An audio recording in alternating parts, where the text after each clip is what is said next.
Amen. Praise God. Minsan pa po palakpakan natin ang Panginoon sa umagang ito. Praise God. Hallelujah. Good morning, good afternoon, good evening. Ano man pong oras, nandoon yung iba nating mga kasama o makakapakinig nitong ating makakapanood nitong ating service. Ngayong araw na ito, naniniwala po ako na lahat po tayo ay kayang abutin ng ating Panginoon. At least 2 o 3 tao po mga kapatid, batiin natin na nakaka-bless naman na good morning.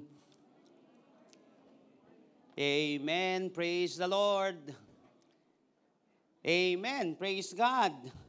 Magandang araw po sa bawat isa, especially sa mga laging kasama natin na nandirito ngayon, linggo-linggo, purihin ng Panginoon at lahat po tayo ay may pagkakataon pang magbigay ng papuri, ng pasasalamat sa ating Panginoon. Gayun din po yung mga first time po na nakasama natin ngayon. We believe that this is not an accident. I believe that this is an incident. Ito po ay sinadya ng Panginoon dahil naniniwala po ako na may magandang plano ang Panginoon sa ating buhay. So praise the Lord. Naniniwala po ako inihanda na ng Panginoon ang ating puso ngayon. By the way, tayo po ay may panibagong series ngayong month ng June entitled Waymaker. Ito yung mga sitwasyon na kung saan kayang gumawa, makikita natin na si Lord ay kayang gumawa ng paraan kahit na walang daan. Kapag wala ka nakikita na daraanan o paraan dyan sa sitwasyon mo, kung ikaw wala, si Lord marami pa na magagawa. Kaya nga ipinapakita lamang ng Panginoon na sa ating sarili ay wala tayong magagawa. Sa salvation na lang natin, wala naman talaga tayong magagawa in the first place. Dahil ito ay regalo, ito ay gift ng ating Panginoon. Because of God's grace, kaya tayo nagkaroon ng salvation, but that gift must be received, of course.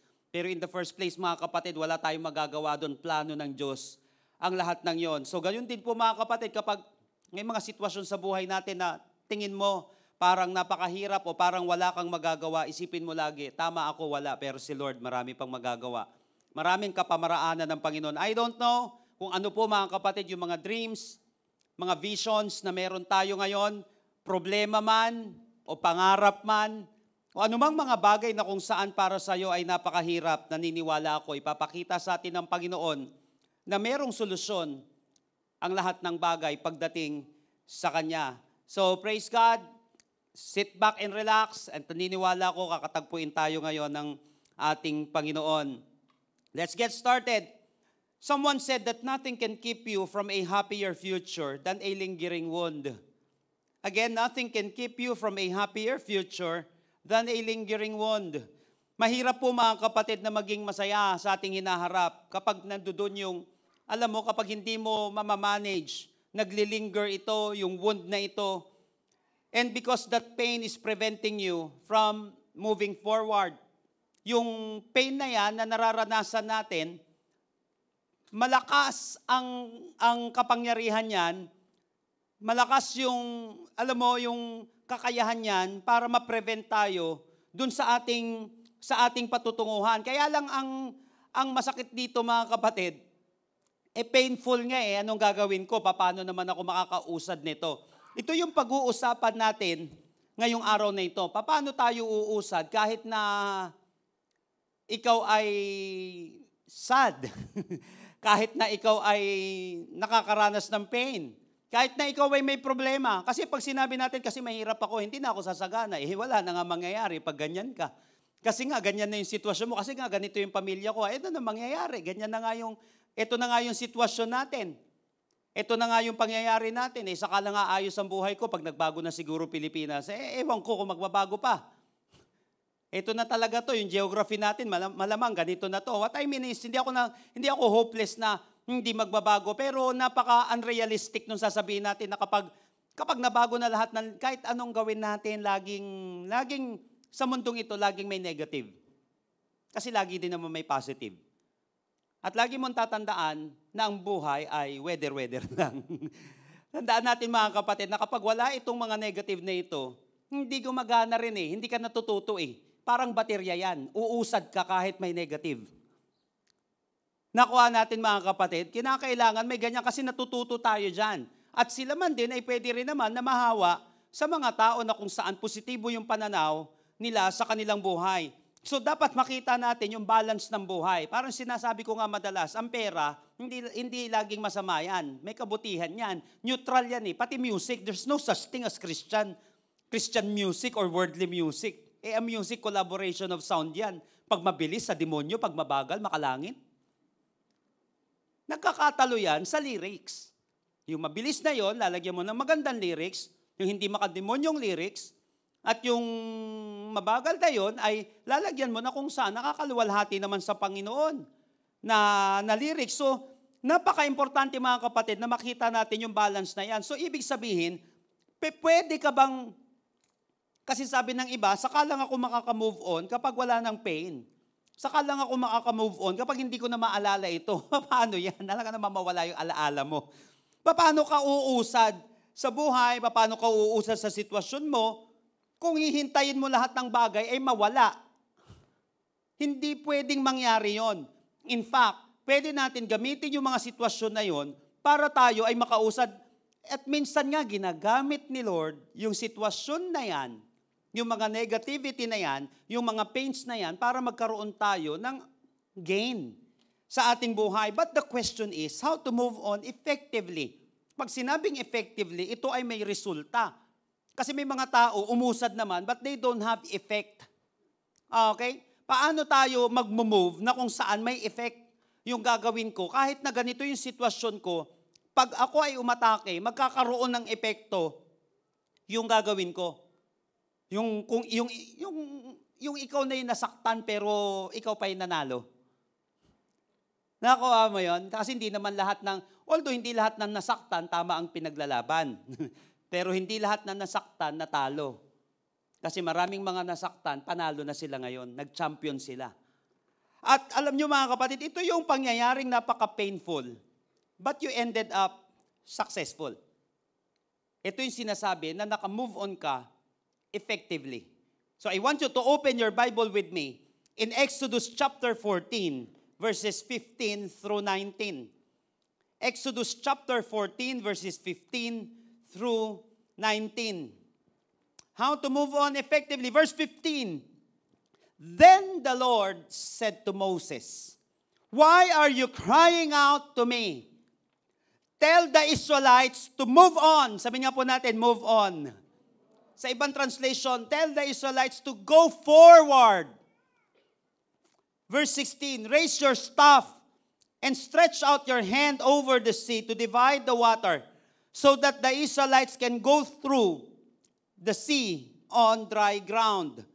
17, ito matindi, I will harden the hearts of the Egyptians, so that they will go in after them, and I will gain glory through Pharaoh and all his army, through his chariots and his horsemen. Napansin niyo po yun? I will harden the hearts of the Egyptians. Ako nagpapasalamat ako sa Panginoon dati, hindi ko makita na bakit nangyari sa akin ito. Yung bagay na yon, yung pala, pinush ni Lord na mangyari yon. Kasi nga, may gusto siyang mapangyari sa iyong buhay. So paano tayo mag-move on na matagumpay? How to move on victoriously from a painful experience? Paano tayo makaka-move on kahit na sabihin natin tayo ay nakakaranas ng scarcity or meron tayong adversity? Paano tayo makaka-move on kahit na may poverty? Ano mangyayari? Hindi mo kinakailangan hintayin na dumaan ng swerte. Hindi mo kinakailangan gawin yon. Hindi mo minsan kinakailangan na lagi nag-aabang ka ng door of opportunity. Sometimes you must create a door of opportunity. Yes, minsan may mga nagbubukas talagang oportunidad. Pinto ng oportunidad, pero minsan ikaw ang gagawa ng pinto ng oportunidad. Sa iyong buhay, alam naman, maghintay tayo ng habang buhay. Kinakailangan mga kapatid, you must learn the art of moving on. Ano ba yung gagawin natin dito? Pag sinabing move on, to leave the place where you are staying and go somewhere else. It means to start a new activity. It means to accept that a situation has changed and be ready to deal with new experiences. So, ibig sabihin nito mga kapatid, pag sinabing move on, it simply means progress. So, ibig sabihin, kapag ikaw ay hindi nagmo-move on, walang progress na nangyayari sa buhay mo. Pwede naman na ikaw ay nasasaktan, pero may progress na nangyayari sa'yo, it means nakaka-move on ka. Kasi progress Pwede kang in pain, but you are having a progress. Pwede kang, sabihin na natin, nasa ganito ka pang sitwasyon ngayon, pero nakikita mo, may progress na nangyayari sa buhay mo. So pwede pala na maka-move on ka kahit may pain pa. You don't need to become pain-free for you to move on. Hindi mo kinakailangan, sabihin natin, mawala na yung pain o kaya kailangan when the feeling is gone, all I want is just a little honesty. So, hindi pwedeng mangyari yun na wala na yun o kaya memory free. Ano yun? Wala ka nang maaalala. Hindi pwedeng mangyari yun. So, naniniwala ako, kaya mo mapapakinggan ito ngayong araw na ito. Kahit na anong sitwasyon ang pinagdadaanan mo, tiyak ko, may patutunguhan ka. The mere fact na may pinagdadaanan ka, kasi may patutunguhan ka. Lahat po ng ready at excited ngayong umagang ito, magsabi nga po ng malakas na amen. Praise the Lord. Praise the Lord. How to move on effectively. Yung may resulta, yung may effect. Sipin mo ngayon, ano tong journey ko ngayon? Anong pain mayroon ako ngayon? Ano yung mga sitwasyon na pinagdadaanan mo ngayon? Kaya mo mapapakinggan ito, ulitin ko kasi may patutunguhan ka. Kailangan lang marunong ka na mag-move on effectively. Yung may effect. Yung may resulta. Number 1, in verse 15, Then the Lord said to Moses, Why are you crying out to me? Tell the Israelites to move on. Kasi sinabi ni Lord kay Moses, Let my people go. Sabi mo dyan kay Paraon. Tapos maraming mga pangyayari, maraming mga magic na nangyari doon. Maraming mga miracles na nangyari hanggang sa napilitan na itong si Pharaoh. Napakawalan sila kasi asset nila yung tao Kaya ngayon sinasabi, overpopulated daw, tapos pakontiin yung population. Baka may mga bansalan na gustong pahinain ka. Kasi ang manpower, malaking asset yan. Minsan programa lamang ito ng mga tao para mapahina ang isang bansa. Sinabi nila dati, overpopulated na Pilipinas. Nung umikot ako sa Pilipinas, may mga lugar nga, wala pa halos tao May mga napuntahan nga ako mga lugar, ilan lang yung tao, pag pumunta ka doon, para kang Diyos-Diyosan Baka hindi lang na ma-manage ng maayos. For example, merong isang bansa ngayon na national emergency nila kasi puro may edad na yung mga tao, Japan. So medyo national emergency siya, kinakailangan magkaroon ng next generation. Siyempre, sino yung magiging pamamanahan, sino yung mga susunod. At hindi lang yun, marami pang mga bansa ngayon na national emergency yun. Itong si Pharaoh, nakita nila na power nila ito makapangyarihan yung kanilang bansa pag nandito yung mga slaves nila. Kaya nga lang, gusto ni Lord makalaya sila sa slavery. Yung kanyang bayan, let my people go. Ito na ngayon, biyahe sila. Magkabilang gilid, pambihira yan, disyerto. Sa likod mo, Egyptian armies. Sa harapan mo, yung patutunguhan mo, walang daan. Ito ba yung sitwasyon mo ngayon? Hindi ka naman papunta dun sa disyerto sa gilid Hindi ka rin naman magpapakamatay dun sa likod na nandun yung kalaban mo. Ang dream mo, papunta dito. Kaya lang, wala ka makitang daanan. Ito yung gagawin natin ngayon. Paano tayo ngayon mag-move on? Ngayon, ang ginawa ni Moises, nag-iiyak na lang. Then the Lord said to Moses, verse 15, Why are you crying out to me? Kapatid, hindi masamang umiyak kay Lord. Kaya lang, kapag iyak ka na ng iyak, di ka na umuusad. Yun na sumasama ang sitwasyon. Tell the Israelites to move on. Number 1, how to move on effectively. Number 1, use God's word. Pag hindi ka maka-move on effectively, hindi magkaroon ng progress, yung buhay natin, o dito sa ating sitwasyon, maybe yung company mo, or yung organization mo, or maybe may mga bishops ngayon na nakakapakinig nito sa online or nandirito ngayon, or mga pastors. Let me tell you, minsan kasi nakakalimot tayo na pwede natin gamitin yung salita ng Panginoon para makamove on tayo. Use God's Word. So if you want to move on from any painful experiences or crisis, you need to use the Word of God. Kailangan mo na ito, the Lord said. Then the Lord said to Moses, "Why are you crying out to me? Tell the Israelites to move on." Now, there are at least two significant roles of the Word of God. At least dalawang significant na role ng Word of God sa atin. Paano natin gagamitin ito? Number one, as evaluator. Use the Word of God as your evaluator. Napansin niyo po, why are you crying out to me? Lagi ko pong sinasabi ito. Kapag si Lord nagtatanong sa Bible, it doesn't mean lack of information. Omniscient si Lord. Alam niya lahat ng bagay. Kaya nga hindi porket nagtatanong yung tao, wala nang alam. In fact, mga kapatid, sa rabbinical education, napag-aralan natin yan sa ating Amazing Bible College. Napaka-importanting marunong kang magtanong. Kaya nung napansin natin, nung si Lord, pa-teenager siya, bata siya, yung preparation niya, nasa mga doctor siya, nasa mga teacher siya, nakaupo, nagtatanong siya. Minsan ang pagtatanong, mga kapatid, kasi hindi mo alam. Hindi rin masama yon. Kaya nga estudyante ka eh. At minsan ang pagtatanong, mga kapatid, may purpose yan. Isa sa mga purposes niyan, mag-evaluate tayo. Why are you crying out to me? Alam ni Lord kung bakit umiiyak si Moises. Kaya lang gusto ni Lord, mag-isip-isip siya, bakit ka umiiyak?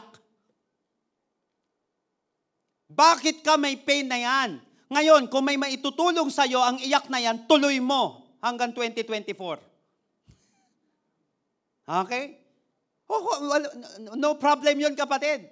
Kung magkakaroon ka ng pambayad sa Meralco, at magkakaroon ka, kapatid, ng pangkain, pang-tuition, kung magkakaroon ka, kapatid, ng dream mo sa pag-iyak mo, dahil sa galing mong umiyak, tuloy mo. Kasi magagamit mo siya eh.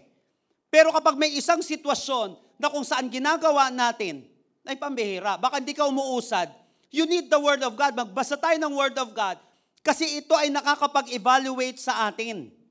Ulitin ko, kung may maitutulong, yung iyak na yan, yung pagtatago na yan, tuloy mo.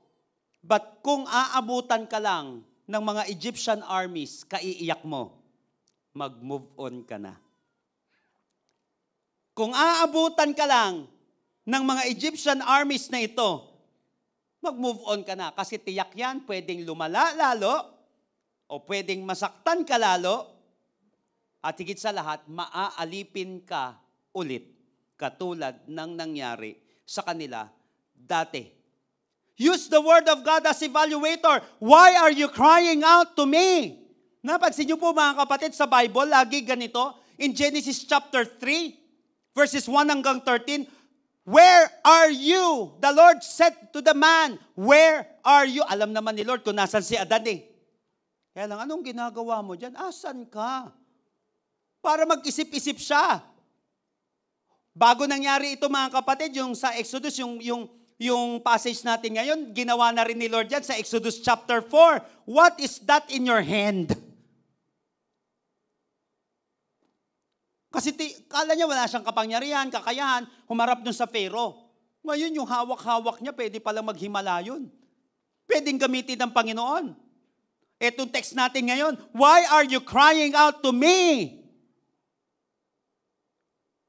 Kay Elijah, nung na-depress siya, tago siya sa kuweba. Sabi ni Lord, "What are you doing here?" Dapat nagpa-prophesy ka. Dapat nag-a-anoint ka. But what are you doing here? Purpose mo ba yan? Yan ba ang purpose mo? Ezekiel chapter 37, "Can these bones live?" Kay Jonah, siya nakaranas siya ng grace ng Panginoon, ng pagpapatawad ni Lord. Pero nung siya na magpipreach, dun sa mga nanakit sa kanyang pamilya, siyempre mabigat sa kanya yon. Kailangan magtanong si Lord na napakabigat na tanong. Para nang sa gayon, mahimasmasan siya.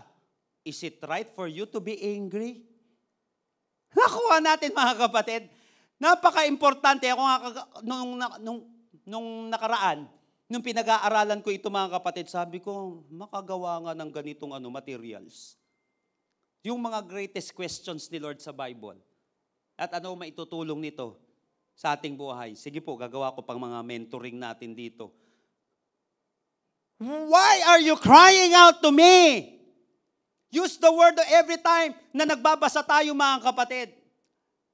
The word of God is like a mirror, sabi ng Bible. Every time na ikaw ay nagbabasa ng word of God, nakikita mo yung sarili mo. Nakikita mo yung sitwasyon mo. Tama ang Bible, 2 Timothy chapter 3 verses 16 hanggang 17. All scripture is God-breathed. All scripture is inspired by God and is useful to teach us what is true and to make us realize what is wrong in our lives. Pampihira. Ito ang nagagawa ng Bible realization na-i-evaluate tayo every time na nagbabasa tayo. Mga kapatid, napaka-importante ng evaluation sa isang tao. Once na hindi ka na nag-i-evaluate, hindi na magkakaroon ng progress yung buhay natin. Kasi hindi na natin nakikita yung maganda, saka yung pangit na nangyayari sa buhay natin.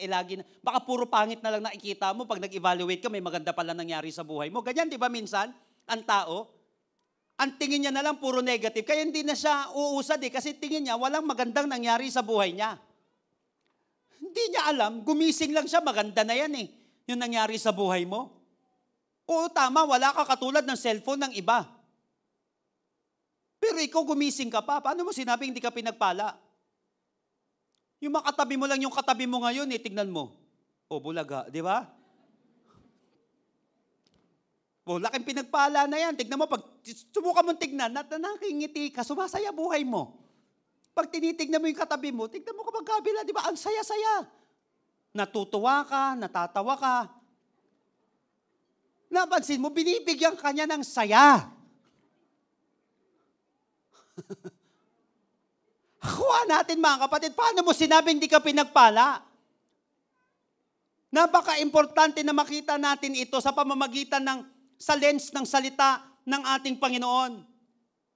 Psalm 139:23 hanggang 24, Search me, O God, and know my heart.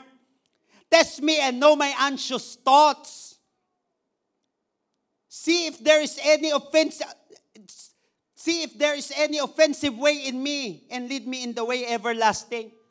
Sa New Living Translation, point out anything in me that offends you and lead me along the path of everlasting life. Search me, O God, and know my heart. Napaka-importante mga kapatid ng Word of God. Kasi minsan nawawalan ka na ng pag-asa. Pagkapakinig mo ng Word, pambira, nagkakaroon ka ng hope ngayon. O kaya nag-i-evaluate ka sa sarili mo. Una pa lang yan, kapatid. Pwede na tayong matapos dito Yung uuwi ka tapos babasa ka ng Word o kaya susulat mo itong pinag-aaralan natin ngayon. Search me, O God, and know my heart. Test me and know my anxious thoughts. See if there is any offensive way in me and lead me in the way everlasting. Pangalawa mga kapatid, na matinding gamit ng salita ng Diyos, you can use it as your evaluator. Pangalawa, as your instructor. Tingnan niyo po mga kapatid sabi niya dito, Why are you crying out to me? Tell the Israelites to move on. The Word of God evaluates and the Word of God instructs. Alam niyo po mga kapatid, importante ang instruction sa pagpasa mo. Importante ang instructions. Bata pa lang po ako mga kapatid. Kasi teacher naman ang nanay ko. Tatay ko ang hilig magbasa. Kahit nalasing yun, nagbabasa lagi yun. Kahit nangalasing yun, nagbabasa ng Bible yun, ang kapal.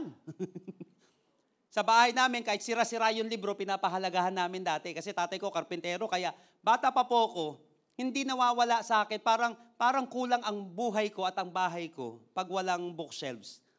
Siguro kahit saan ako mapunta, kahit sa cellphone ko, kahit sa laptop ko, tignan niyo po kahit sa office, di ba yung design ko? Sa office, puro libro yung nandoon. Bata pa po ako mga kapatid, laging pinapaalala sa akin ito. intindihin mong maigi yung instruction. Sipin mo maigi yung instruction kasi minsan kahit alam mo yung sagot pero hindi mo alam kung ano yung instruction. Meron po akong isang professor, isang bishop. Exam kami. Sabi niyang ganon. O ito exam natin, makinig maigi sa instruction. Right? Sabi niyang ganon, right, false kapag ang statement ay true. And right, true if the statement is false. Alam mo mga kapatid, syempre regular, hindi mo inintindi. Tama yung statement, true nilagay ko. Ay, hindi pala ako, mga kaklase ko. Mali yung statement, false nilagay nila. Hindi mo pinakinggan yung instruction eh. O, mali agad. Setlog. At nangyari, kasi hindi nakikinig sa instruction. Marami ang bumabagsak at marami ang pumapasa. Dahil hindi makinig sa instruction, hindi marunong makinig sa instruction. Kaya nga mga kapatid, napakalaking bagay ng instructor, napakalaking bagay ng mentor, napakalaking bagay ng trabaho ng mga coaches sa atin. Lagi kong sinasabi, kahit mas magaling si Phil Jackson, kahit mas magaling si Michael Jordan mag-basketball kaysa kay Phil Jackson, nangangailangan pa rin si Michael Jordan, si Kobe Bryant, nangangailangan pa rin ito mga basketball superstar, mga athlete na ito ng coach. Kinakailangan may nag-i-instruct, ito gagawin mo, ito gagawin mo. Kaya nga kapag ikaw ay mapagmalaki, mas magaling pa ako sa iyo eh, pride yun eh. God opposes the proud but He gives grace to the humble. Kaya nga mga kapatid, yung Great Commission natin is make disciples. Kasi ganito mga kapatid ang Word of God. Binibigyan tayo ng instruction nito. In fact mga kapatid, di ba? All Scripture, 2 Timothy 3:16 ulit, all Scripture is inspired by God and is useful to teach us. Tuturuan tayo nito mga kapatid to teach us what is true and to make us realize what is wrong in our lives. It corrects us when we are wrong and it teaches us to do what is right. Nakalagay pa nga sa 17, God used it to prepare and equip His people to do every good work. Kapatid, every time na nalilito ka at hindi mo alam yung patutunguhan mo, gusto mo magkaroon ng progress sa buhay, unahin mo yung salita ng Diyos. Use the Word of God. Kaya nga, when you hear the voice of the Lord, do not harden your heart. Kasi ito yung magpapausad sa atin. Remember this, brothers and sisters, that the word you believe will determine the life you live. Yung pinaniniwalaan nating mga salita, yun ang magdidetermine kung ano yung uri ng buhay magkakaroon tayo. Kaya nga use the word of God. Di ba pinag-aralan natin noong nakaraan, seed ito, kasi marami kang mga salita na napapakinggan. Hindi mo kaya. Yung iba naman, hindi na maayos yung direksyon mo. Sinasabi, okay lang yan, ituloy mo, naintindihan ka ni Lord, pasira na yung buhay, naintindihan ka ni Lord. Yung mga words na napapakinggan natin mga kapatid, may kapangyarihan yan para umayos at sumira ng buhay natin. Kaya nga pagdating sa Genesis, di ba, kinausap ng kaaway si Adan at si Eva, unang-una. Tapos mamaya nakinig siya sa salita ng kaaway, ng kalaban, patay siya. Because the moment you believe a lie, something inside of you will die.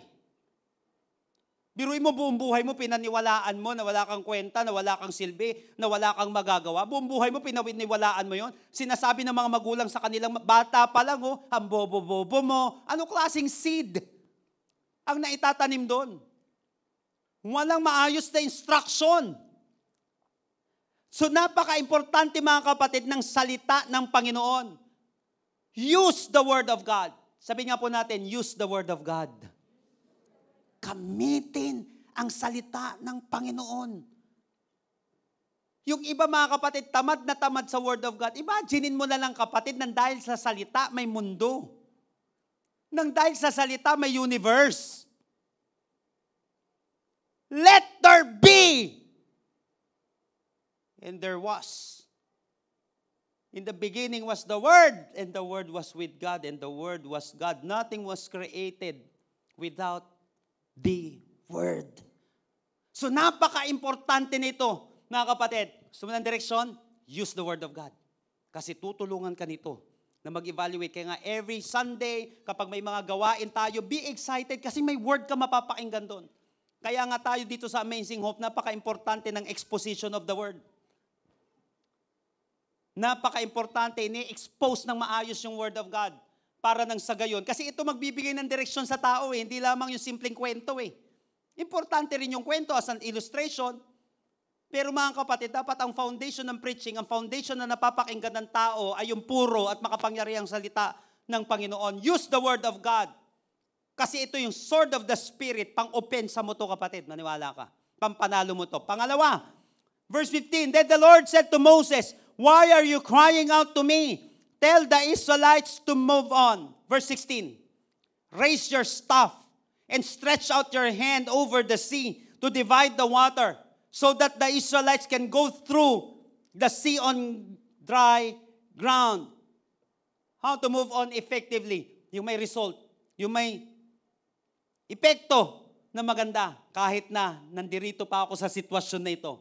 Number 2, utilize God's way. Utilize God's way. If you want to move on effectively, stop doing your own way. And start doing God's way. Nung nakaraan,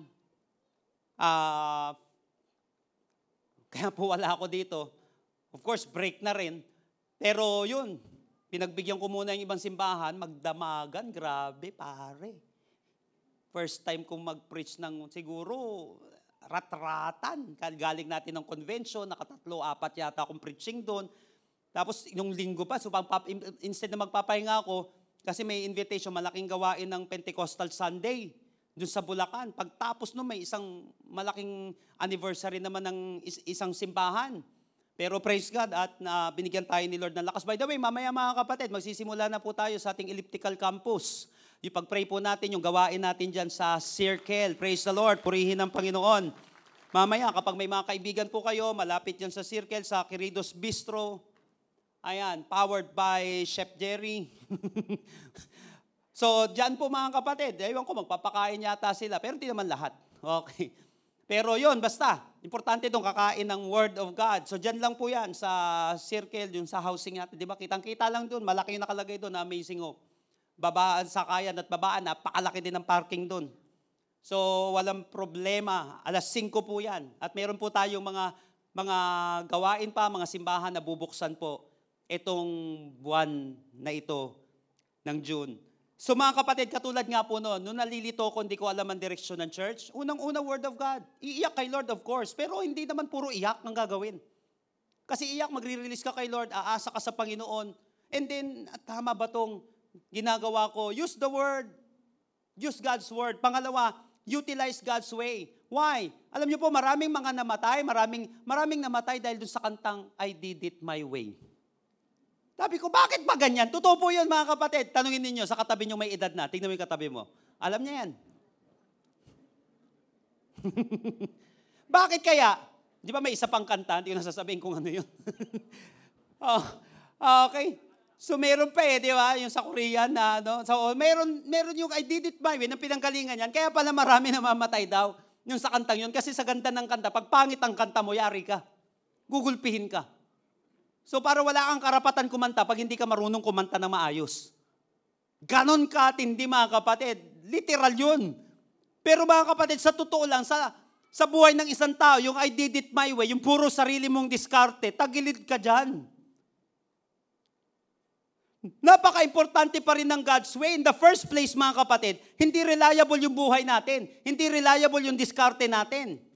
Minsan pa nga yun na nagdadala sa kapahamakan natin To utilize means to use what you have. To use what is available. So you have to utilize God's way. Ito ngayon ang maganda. Ano ba yung God's way? Pag gusto kong umusad, ano yung i-utilize ko? Pag sinabing utilize, yun yung mayroon ka. At hindi yung wala ka. Simplihan natin how to utilize God's way. Simplihan natin, ABC. Number 1, letter A, arise. Sabi nga po natin, arise. Pag sinabing God's way, sinabi dito, raise your staff and stretch out your hand. Ibig sabihin ng arise, to come to light, to show up. Tama na, iyak na yan. Leader ka ganyan ka ng ganyan. Okay na yung kalahating kutsaritang luha. Talo-talo na yan. Bangon ka ulit. Bilang isang nanay, bilang isang tatay, sa totoo lang, mahirap naman di ba? Kaya lang, what am I going to do? Kung ako ba may bumukmuk dito, may mangyayari na maayos? You have to show up. Kaya sinabi dito, nung nag-iiyak-iyak siya dito, tama na. Awat na. Arise! Show up! Man! Raise your staff. Stretch out your hand. Una mga kapatid, use what you have. Di ba utilize?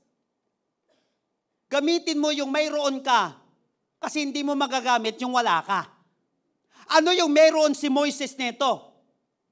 Mga kapatid, staff. Ano pa? Hand. Kung maganda lang sana ang boses ko, katulad naman nagpapakanta, hindi nga maganda boses mo eh.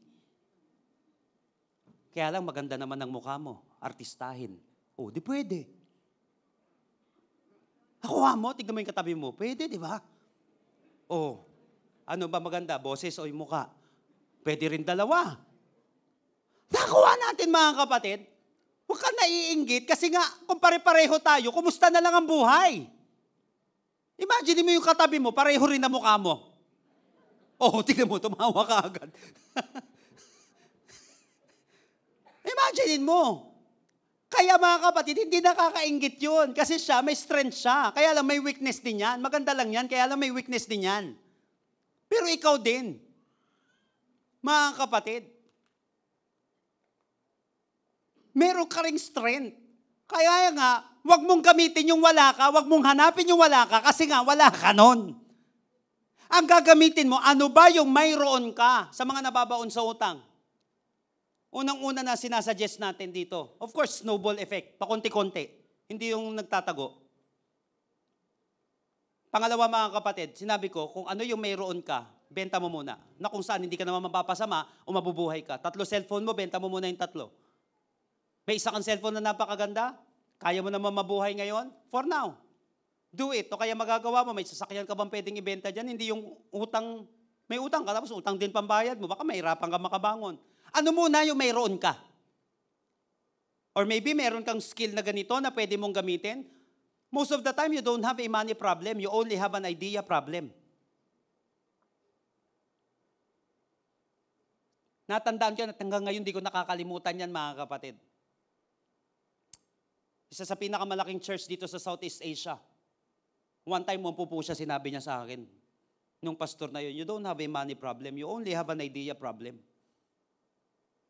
Kinakailangan igtingin mo yung creativity mo, yung idea mo, kinakailangan ma-execute mo. Kasi yung iba may pera pero walang idea. Ikaw may idea, sila may pera. So pwede kayo mag-combine. Nakuha mo kapatid. Pwede mag-produce ng budget. Ikaw magaling umarte. Magaling kang kumanta. Nakuha mo yun kapatid. Arise! Use what you have. Ano yung mayroon ka? Kaya nga kinakailangan, habang wala pa sa iyo yung bagay na yan, kinakailangan kapatid, mag-gain ka ng skill. Mag-training ka, attend ka ng mga mentoring, makinig ng maigi. Arise! Show up! Yan yung God's way. Ang papagamit sa iyo ni Lord, kung ano yung mayroon ka. Kasi alam niya, unique kang nilikha niya. Huwag kang masyadong naiinggit. Yes, yung banal na inggit, yung nai-inspire ka, pwede yun. Pero yung naiinggit ka, tapos ang tingin mo sa sarili mo, parang wala ka ng silbi, parang wala ka ng kwenta, yun ang mali, kapatid. You need to show up, then use what you have. Ano bang mayroon ka? Ano yung pwede mong gamitin ngayon para makausad ka? Pangalawa, mga kapatid, ulitin ko, ano meron siya? Staff. Ano ba meron siya? Yung hand. Use it. Kung ganyan lang ang ginawa, mga kapatid ni Blind Bartimaeus, wala naman kasi akong paningin eh. Hindi na siya nakakita. Sabi mga tao, wala ka paningin eh. Anong ginawa niya? Lord, Son of David, have mercy on me. Kung sinasabi niya lang, wala, alam na mangyari sa buhay ko. Yung kasing Diyos na yan eh. Hindi ako nilikha na may paningin. Kung ganyan na lang, regret ng regret, complain ng complain, walang mangyayari. Hindi ka nga makakita, hindi gamitin mo yung tinig mo. Nung sinabi ni Lord, lapit, di ginamit niya yung paa niya, ano meron ka? Na pwede mong magamit para magkaroon ng effect ng movement yung buhay na yan. Pangalawa, believe. Sabi dito, stretch out your hand over the sea to divide the water. Kailan ka nakakita, kapatid? Nang itinaas mo lang yung kamay mo, pati staff, bigla nahati yung dagat. Kahit na nga itaas mo tong Bible na to, mga kapatid, sa pangkaraniwan, mahati ang dagat, mahati. Bawa traffic, kuhain mo yung Bible mo, yung malaki. Ayaw mahati, ayaw umusad ng traffic. O napansin mo mga kapatid? Mahirap talaga, kaya nga importante, may instruction si Lord. Huwag talon ng talon kung walang instruction ng Panginoon. Kaya nga, yung unang-una natin yung use God's word. Pangalawa, utilize God's way. Kasi mga kapatid, totoo, imposible yan. But walang imposible sa taong nananampalataya kay Lord. Stretch out your hand over the sea to divide the water. So para mangyari yan, hindi mo gagawin yan nang hindi ka naniniwala. Kaya nga kapatid, ang tanong, naniniwala ka ba sa inawit mo kanina? Naniniwala ka ba kapatid doon sa pinapanalangin mo? Naniniwala ka ba sa mga nare-receive mo ngayon na word? If you believe, you will receive whatever you ask for in prayer. Matthew 21:22. Napaka-importante ng panalangin, kapatid. If you believe, kung naniniwala ka, you will receive whatever you ask for in prayer. Hebrews chapter 11 verse 1. Ano man tawag doon? For God so loved the world that He gave. Faith is being sure of what we hope for and certain of what we do not see. Yung mga bagay na kung saan naniniwala ka, pero hindi mo nakikita, hindi mo pa nakikita. Kaya nga, naniniwala ka. Hindi mo pa naman nakita na graduate ka. Pero ba't ka pumapasok?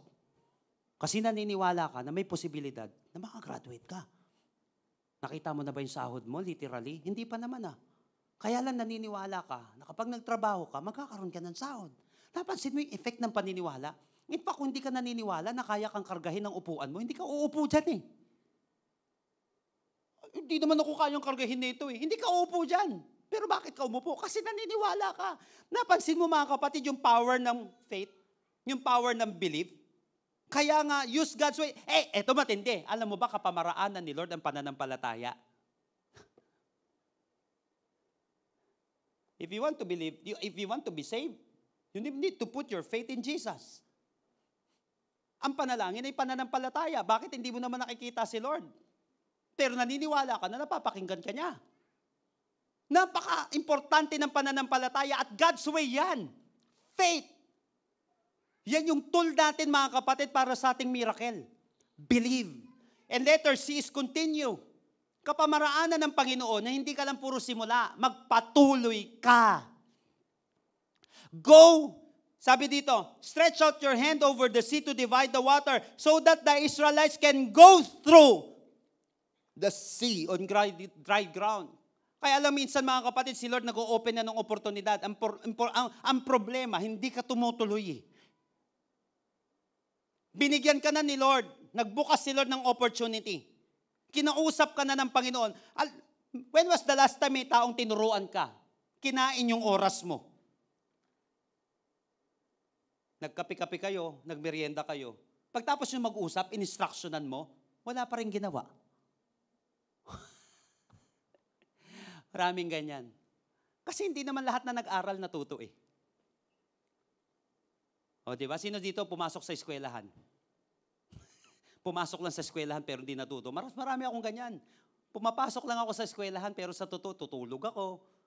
Tapos sa likod ka ng eskwelahan, hanap ka ng tatalunan mo doon, mamaya-maya. Sanay ako dyan, talunan, yung sa kulyat dati, tinaasan yung bako doon dahil sa amin Biruin mo, natatalong ko yun dati.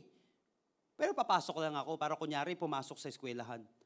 Alam mo yun, nag-o-open si Lord ng oportunidad para mabago yung buhay ng isang tao na nakatira sa hindi niya sariling bahay, squatter ang tawag, Sa isang pamilya na kung saan halos walang makain, binibigyan ka ng oportunidad para matuto, tapos sinasayang mo. May binibigyan tayo ng pagkakataon ni Lord para magbago. Maybe mga kapatid, sinabi natin, baon na ako sa bisyo ngayon. Baon na ako sa kasalanan. Alam mo ba kapatid, the mere fact na nandirito ka ngayon, binibigyan ka ni Lord ng pag-asa? Nagbubukas si Lord ng oportunidad sa'yo. Kaya lang, nasa sayo na yan kung tutuloy ka. Kasi kalooban ng Panginoon, isa sa pamamaraan ng Panginoon, arise, believe, and then continue. Sa'yo ngayon kapatid na may pinagdadaanan, na nandito ka na rin lang naman, nanampalataya ka na rin lang kay Lord kapatid, magpatuloy ka na. Kasi tiyak yan kapatid, yung pagbabago ng buhay mo, tutuloy-tuloy yan. Come on, palakpakan natin ang ating Panginoon. Come on! Sabi mo sa katabi mo, continue. Sabi mo sa kanya, tuloy lang. Tuloy pa rin ang awit ng buhay ko. Tuloy lang. Hindi ba, may katabi mo na lang magtutuloy.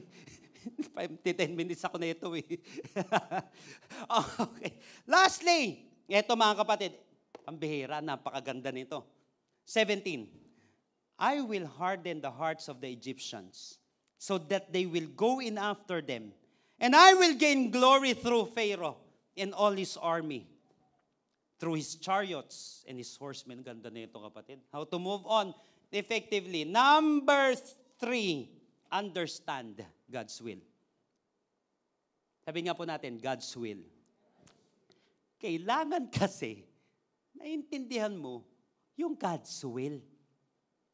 I will harden the hearts of the Egyptians so that they will go in after them, and I will gain glory through Pharaoh and all his army, through his chariots and his horsemen. Ano bang ibig sabihin nitong God's will na ito? Kapatid, simplihan natin. Number 1, kapag sinabing God's will, always remember that God is in control. You have to understand God's will. Ito yung sinabi ko sa kanila. Napansin niyo po yung text, I will harden the hearts of the Egyptians. Grabe. Pinatigas ni Lord yung puso ng mga Egyptians para na wag sila mag-back out. To pagtuloy nila ng ganun, lunod sila. Kaya mong gawin yon? No.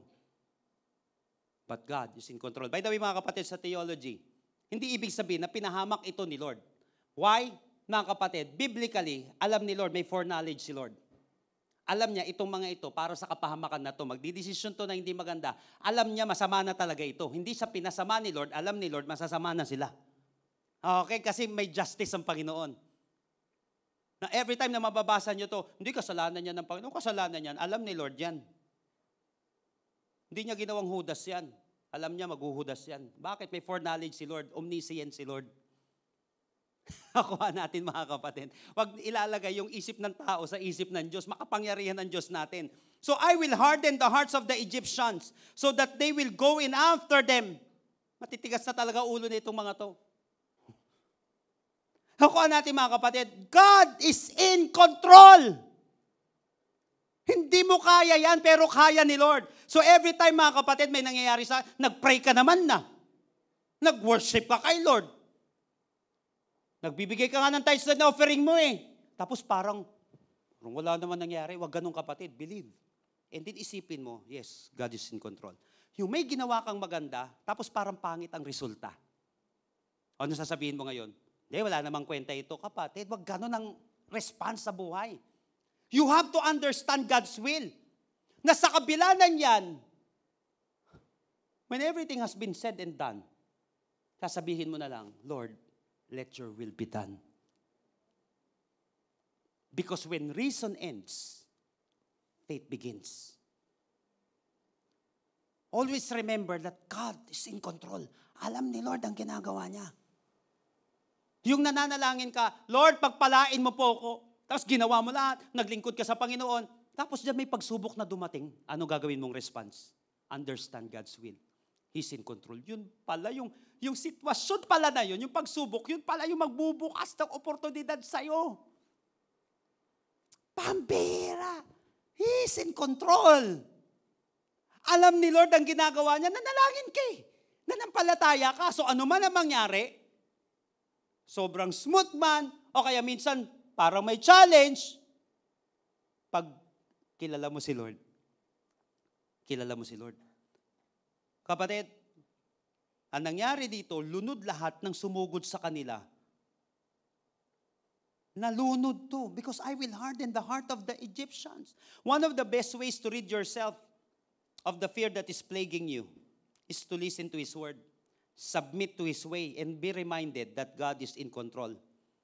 Remember this, brothers and sisters, don't forget this, that the God who is in control of the universe is the same God who is in control over your situation.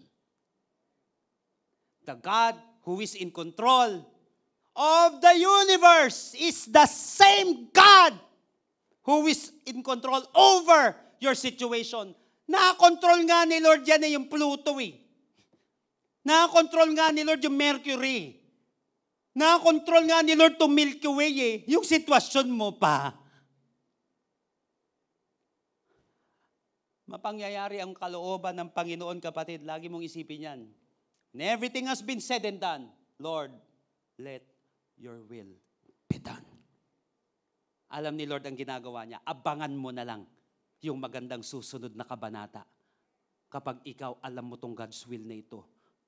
Pangalawa, kapatid, God will gain glory. And I will gain glory through Pharaoh and all his army, through his chariots and his horsemen. Pambihira, kapatid. Alam mo ba, kapatid, kung ano ang result kapag God's will ang nangyari? Kapag God's will ang nangyari, God will gain glory. Kapag kalooban ni Lord at hindi sarili mo nangyari. Alam mo, kapatid, dati, lahat naman tayo imperfect, di ba? Lahat naman ng mga tao, kahit mga magulang natin, gusto lang naman ng mga magulang ko, maayos ang buhay ko, kaya ayaw nila magpastor ako. Naintindihan ko yun. At hindi ko sila inisip na kontrabida sila sa buhay ko. Yung pinipilit na, pastor, ano mangyayari dyan? Hindi ko inisip na kontrabido yung mga uncle ko. Ano mangyayari sa'yo dyan? Magsimba ka lang, Christian lang, pero pwede ka naman mag-serve kay Lord, hindi ka nagpapastor. Alam ko naman yung kaba nila. Na kasi baka walang mangyari sa buhay ko. Pero mga kapatid, determined talaga ako na sumunod kay Lord. Hanggang ngayon, pag sinabi ng Panginoon, hanggat may titindigan ako na sinabi ng Panginoon, gagawin ko yun. Ano man ang sabihin ng mga tao, wala akong pakialam sa word ng tao. Ang pakialam ko yung word ni Lord. Ngayon, kung yung word ng tao sumasang-ayon sa word of God, praise the Lord. Kasi alam ko, kapatid, that God will gain glory. Dati, ano ba yan? Nagpastor yung anak mo. Naku na, nagpastor si Julius. Sabi sa pastor ko dati, ba't mo pinayagan si Julius magpastor? Sana nagdadala lang. Nag-uusap yung mga seaman na member namin, mga kapitan, mga doon, basta yung kasi kumukuha ako ng marine transportation dati. Tapos graduate na ako. Tapos sinabi ng mga member namin, ba't mo pinayagan yan? Sana nagdadala ng dolyari siya sa simbahan. Sabi ng pastor ko, kayo ba kinausap ni Lord? Si Lord nag-uusap sa kanya yung gagawin natin. Nakakuha natin, wala na. Thank God. Di support na lang. Alam mo yung mga kapatid, darating ang panahon, yung bakit mo noon, magiging buti na lang ngayon. Yung mga bakit natin noon, magiging buti na lang ngayon. Kaya sabi sa iyo, kapatid, pag nangyari, sabi dati ng mga opposition sa buhay ko, buti na lang nagpastor ka. Yung mga kapitbahay natin, Bishop, buti na lang, no, nagpastor ka. Isip-isip ko, biro, dati tatawanan mo ako. Buti na lang. sabi ng iba kong mga kamag-anak, pag namatay ako, ikaw din mag-officiate ng libing, ha? Dati parang wala kang tiwala, eh. Napansin, buti na lang, nagpastor to, grabe. Alam mo, kapatid, kapag kalooban ni Lord ang nasunod, kapag di ka naman pinagpapastor ni Lord, wag naman, baka artista ka pala. O baka negosyante ka. Importante, kapatid, will ni Lord. Because God will gain glory. Sa ginawa mo, kapatid, pinaglaban mo yung pananampalataya mo. Nagpatuloy ka sa Panginoon. Nagbigay ka kahit na sabihin na natin na ikaw ay may pangangailangan pa. Basta sinunod mo yung kalooban ng Panginoon. Rest assured ka that God is in control. Pangalawa, God will gain glory through you sa sitwasyon na yan. Hindi mo pagsisisihan ang pagsunod na ginawa mo sa ating Panginoon. Come on, palakpakan natin ang Panginoon. Kaya nga, starting today, kapatid, start declaring, if God wants to glorify Himself through this situation, so be it. He will never leave me, abandon me, or take His love away from me. Surely, I will arrive at my God-given destiny. Kung gusto ni Lord mag-glorify yung sarili niya sa pamamagitan ng sitwasyon ko, sa pamamagitan ng pinagdadaanan ko ngayon, so be it. Dahil pagtapos nito, mabibigyan ng kaluwalhatian ang ating Panginoon. Again, when everything has been said and done, sabihin mo, Lord, let your will be done.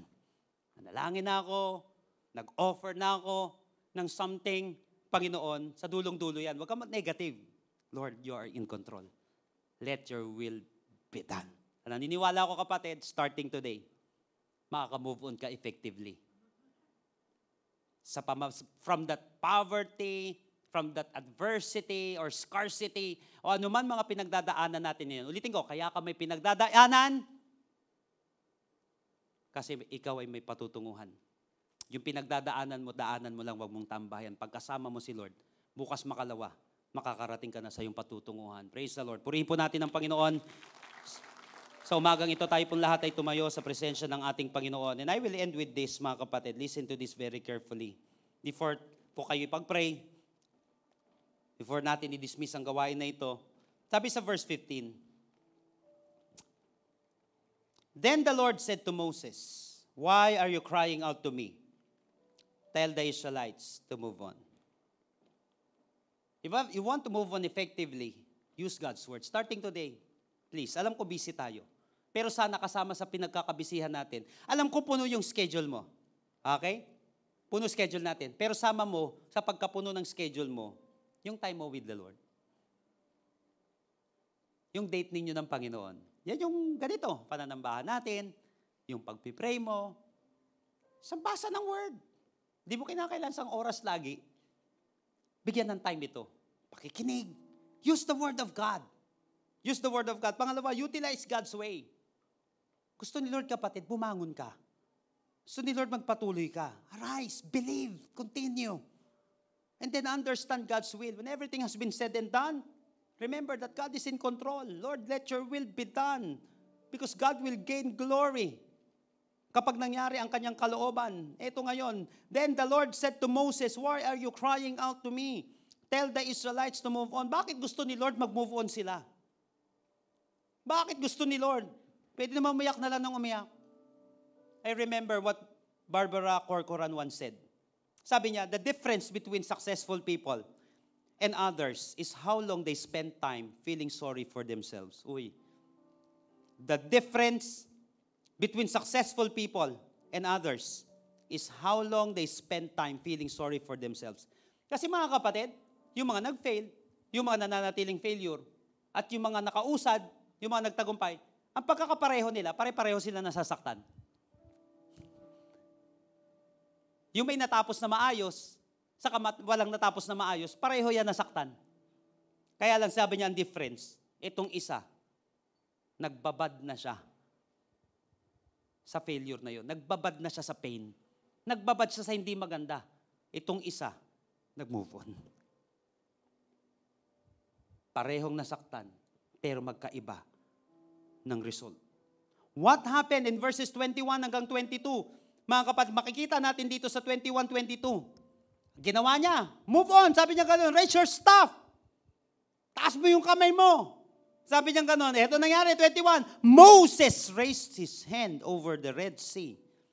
And the Lord caused a strong wind to blow from the east.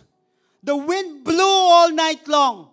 The sea split, and the wind made the ground dry. The Israelites went through the sea on dry land. The water was like a wall on the right and on their left. Kapatid, gagawa si Lord ng himala. He is the way maker. Kayang gumawa ni Lord ng daan sa sitwasyon na tila baga, wala nang paraan. Kaya ni Lord. Kahit na ano pa yan. God will go beyond kahit na dun sa law of nature. Siya sabi mo, para naman imposibleng matanggap ako dito. Sa'yo imposible. Pero sa Diyos walang imposible. Para naman imposible. Tama kapatid, kasi doon kumikilos si Lord eh. Kasi mas mapapabilib ka eh. Kapag yung mahirap na bagay nangyari, napansin mo, hindi ka maluluwalhati. Sino maluluwalhati? Dahil mahirap, dahil imposible. Imposibleng makabangon, imposibleng makaahon, imposibleng mangyari sa atin ito. Eh di si Lord maluluwalhati. Kapatid, may mga impossibilities ka ba ngayon? May mga mahihirap ka ba? Buti na lang, may ganyan ka. Bakit? Kasi pag nangyari yan, dream na yan. Pag nangyari yung iniisip mo, hindi ikaw ang mag-glorify. Ang mag-glorify dyan, si Lord sa iyong buhay. Buti na lang. Buti na lang, may Lord. Kayang gumawa ni Lord. Kapatid, let me tell you this, the best is still ahead. If you're not dead, kahit may humahabol na mala Egyptian armies, if you're not dead, God's not done. And the best is still ahead. May iuusad pa ang buhay mo. He is the way maker. The Bible said in John chapter 14 verse 6, I am the way, the truth, and the life. No one comes to the Father except by me. Pag di mo na alam ang patutunguhan mo, go to Jesus. Pag ikaw ay nalilito na He is the truth. He is the way. Pag tila baga, wala nang kabuhay-buhay itong buhay na ito, lapit kay Jesus. Kasi nasa Kanya ang way, ang truth, ang life. At siya yun, kapatid. Siya yun. I want you to close your eyes right now. Ano ba, kapatid, yung mala Red Sea na buhay natin ngayon? Hindi ko alam.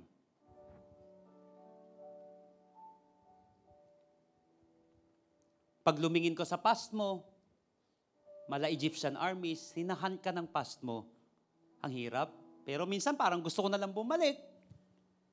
Kahit na hinahanta ko ng past na yon.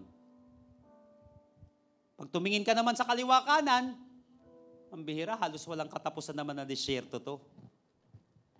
Pag tumingin ka naman sa harapan, dagat naman. Anong future na naghihintay sa'yo? Kapatid, I want you to listen to this before we will pray. Kapag tingin mo wala ka na mapuntahan sa likuran, sa kaliwa at sa kanan, at maging sa harapan, parang wala na. Tumingin ka sa itaas. Tanda mo, kapatid, si Lord may magagawa. Kaya ni Lord. Kaya ni Lord. And for those of you right now, na sinasabi mo, Lord, malapit po ako sa iyo, gusto ko po magsimula sa iyo, Panginoon. Maybe somebody in this place right now, this is your first time that you really want to surrender your life to Jesus. To surrender everything to the Lord. Meron dito ngayong oras na ito, kapatid. Kanina ka pa kinakausap ni Lord. I want to challenge you today. Kapatid, bibilang ako ng 3, mananalangin tayo, kapatid, at itataas mo yung kamay mo. Tanda na sinasabi mo, Lord, I believe in you. I want to surrender everything into your hands. Lord, hindi ko kaya, pero kaya mo, Panginoon. Because you are the way, you are the truth, and you are the life, Panginoon. The Lord is willing and ready to touch you right now. I don't know kung ano yung situation na yan, but go to Jesus. Lapit, takbo kay Jesus, kapatid. Takbo. Sino ngayon ang handang manampalataya kay Lord at naniniwala na kayang gumawa ni Lord ng himala? Come on, lift up your hands right now. Mananalangin tayo. 1, 2, 3. Habang nakataas ang kamay na yan, kapatid, always believe. If you believe, you will receive whatever you ask for in prayer. Just give your life to Jesus. Surrender your life to Jesus first. Tell it to Jesus right now, Lord Jesus, come into my life. I surrender my heart to you. I admit that I'm a sinner. But I believe that you are my Savior. Starting today, be the Lord of my life. Be my King. Save me. In Jesus' name. Amen. Kapatid, kung ipinanalangin mo ito nang mula sa iyong puso, naniniwala ko, kapatid, sa sinabi ng Panginoon, I will never reject those who will come to me. Hindi ka i-reject. I-reject ka man ng iba, pero hindi ka i-reject ni Jesus. Kung taos-puso kang lumalapit sa Kanya. Salamat sa pagtanggap, Panginoon. Salamat po. And for those of you right now, na may mga impossibilities, likod, harapan, kaliwa, kanan, lapit tayo kay Lord. And I believe that He will make a way. Gagawa si Lord ng himala. Gagawa si Lord ng daanan. Lagi siya ay may paraan. Father, in the name of Jesus, for those people right now, for these people, for my brothers and sisters right now who are suffering, God, sa isang matinding karamdaman, right now, I rebuke that negativity, Lord, in his body, in her body right now, and even sa kanyang isipan. I I rebuke that sickness in the name of Jesus. You've said in your words that by His wounds, we are healed. By your wound, God, we are saved. By your wound, we are cleansed. By your blood, Panginoon, kami po ay naliligtas in the name of Jesus. Lord, let your healing flow. If you are this person right now, I want you to receive that. Gumagawa si Lord ng paraan. Kayang gumawa ni Lord ng himala dyan sa sitwasyon na yan. And for those of you right now, nanggaling ka kapatid sa bankruptcy, gusto mong makabangon, right now, God, I cancel this poverty right now and I speak for prosperity in the name of Jesus. You are our Jehovah Jireh, our provider. In the name of Jesus, receive your provision right now. Manampalataya ka kapatid, ngayong oras na ito, Lord, I speak for vision, Lord. Bigyan niyo po ng kapayapaan, bigyan niyo po, Panginoon, ng pag-asa ang bawat isa. Panginoon, ngayong oras na ito, kapatid, may nakikita ka bang hadlang? Kapatid, tuloy mo yan. Ituloy mo yan. Dahil dyan malululahati si Lord. Kasi gagawa siya ng daan. Kahit tila baga, wala nang paraan. Ngayong oras na ito, kapatid, lumapit ka kay Jesus. Surrender mo yung sitwasyon na yan. Believe Him. Just believe Him right now. He's making a way. He's doing a miracle right now. Just approach God. Tuloy mo yan, kapatid. Sumamba ka sa ating Panginoon. Believe that God will do something. Faith is being sure of what we hope for and certain of what we do not see. Simulan mo naman ang palataya kahit hindi mo pa nakikita. Diyan nag-glorify si Lord. Without faith, we will never please God. Come on, exercise your faith right now. Declare your healing. Receive your healing. Declare your breakthrough.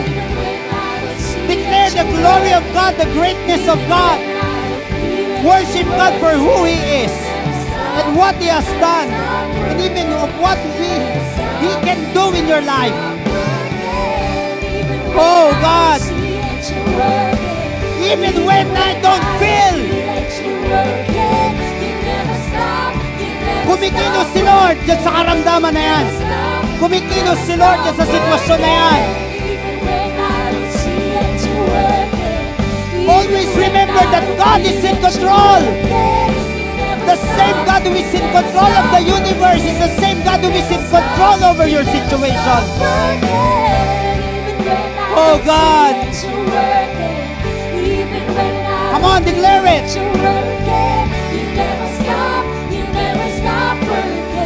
You never stop working, God. Oh God. Somebody in this place is being healed right now. The Lord is touching you. The Lord is moving right now. He is moving.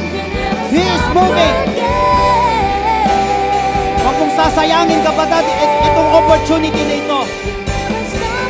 God will make a way. God will make a way. Where there seems to be no way. Declare it right now. Declare this over your situation right now.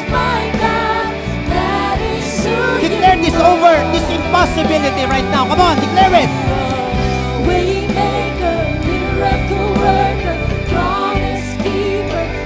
May gumagaling habang dinideclare nito. May nakaka-receive ng kapayapaan. Come on, lift up your voice. Sabihin mo yan sa iyong karamdaman, sa iyong kahirapan, sa iyong pinagdadaanan. Oh! Receive your breakthrough right now.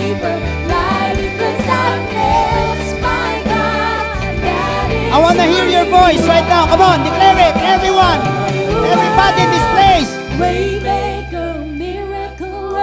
Declare it. My God. Naririnig ka ng ating Panginoon. Yung pananampalataya niyan, yung awitin na yan na may pananampalataya ay napapakinggan ng Panginoon. Light in the darkness, my God, that is who you are. Waymaker, miracle worker, promise keeper, light in the darkness, my God, that is who you are. For the last time. Waymaker, miracle worker, promise keeper, light in the darkness, my God, that is who you are. That is who you are. Come on, declare it right now. That is who you are. Come on. That is who you are. Worship God for who He is. That is who you are. Come on, declare it. That is who you are. Sabihin mo yan sa iyong karamdaman, sa iyong pinagdadaanan ngayon. For the last time. That is who Oh you God, are. declare it. That is who you are. That is who you are, God. Our healer, our deliverer, our provider, our miracle worker, oh God. Our way maker. Hallelujah, hallelujah. Salamat po, Panginoon, sa ginagawa mo sa aming buhay. Walang declarations na nasayang, Panginoon. You are in control over this situation, oh God. Salamat po, lalabas kami dito, Panginoon, na may kapayapaan sa aming puso. Kikilos kami, Panginoon, sang-ayon sa iyong kalooban, Panginoon. Salamat. Sabihin man ng mundo na wala kaming kwenta, wala na nangyayari sa iyong buhay. Pero sa iyo, Panginoon, may ginagawa ka pa rin sa lahat ng sitwasyon na ito. Ngayon pa lang, Panginoon, ipinagbubunyi na namin ang tagumpay na ito. Makakatawid ang bawat isa na nag-declare ngayong araw na ito. Salamat po sa iyo po pinakamataas na papuri, pasasalamat at pagsamba sa pangalan ni Jesus. Lahat po'y sumigaw ng malakas na Amen! Come on, malakas na palakpak para sa Panginoon. See you next Sunday. Amazing family. Thank you for joining us.